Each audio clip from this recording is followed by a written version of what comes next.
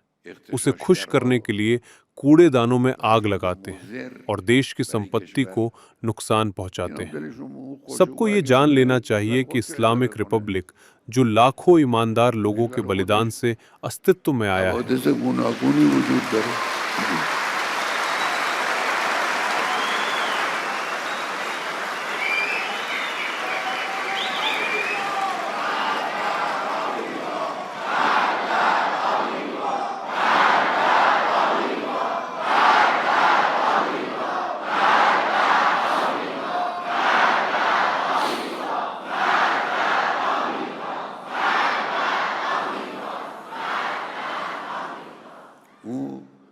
अपने विनाश चाहने वालों के सामने कभी पीछे नहीं हटेगा और भाड़े के विदेशियों को बर्दाश्त नहीं करेगा।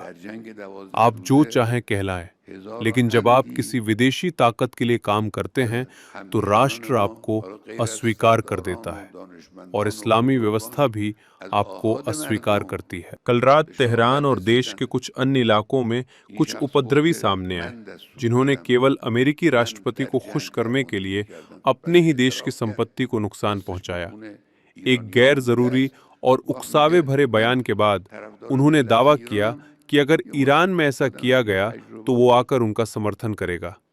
ये लोग उसी को खुश करना चाहते हैं, जबकि वो अपने ही देश को ठीक से नहीं चला सका।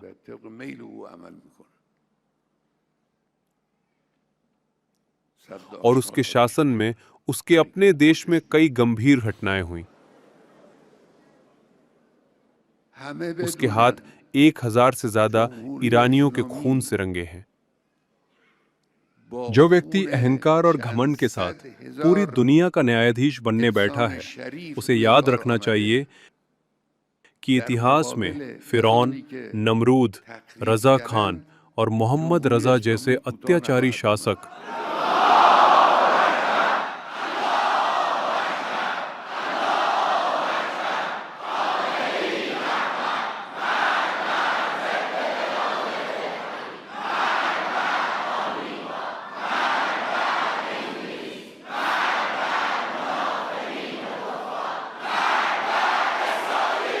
अपने घमंड की चरम सीमा पर ही गिराए गए और यही अंजाम उसका भी होगा। मेरे प्रिय नौजवानों, अपने धर्म, अपनी राजनीतिक समझ, अपनी जागरूकता और तैयारी को बनाए रखो। देश की तरक्की के लिए गंभीर रहो और अपनी एकता बनाए रखो, क्योंकि एकजुट राष्ट्र हर दुश्मन पर विजय हासिल करता है।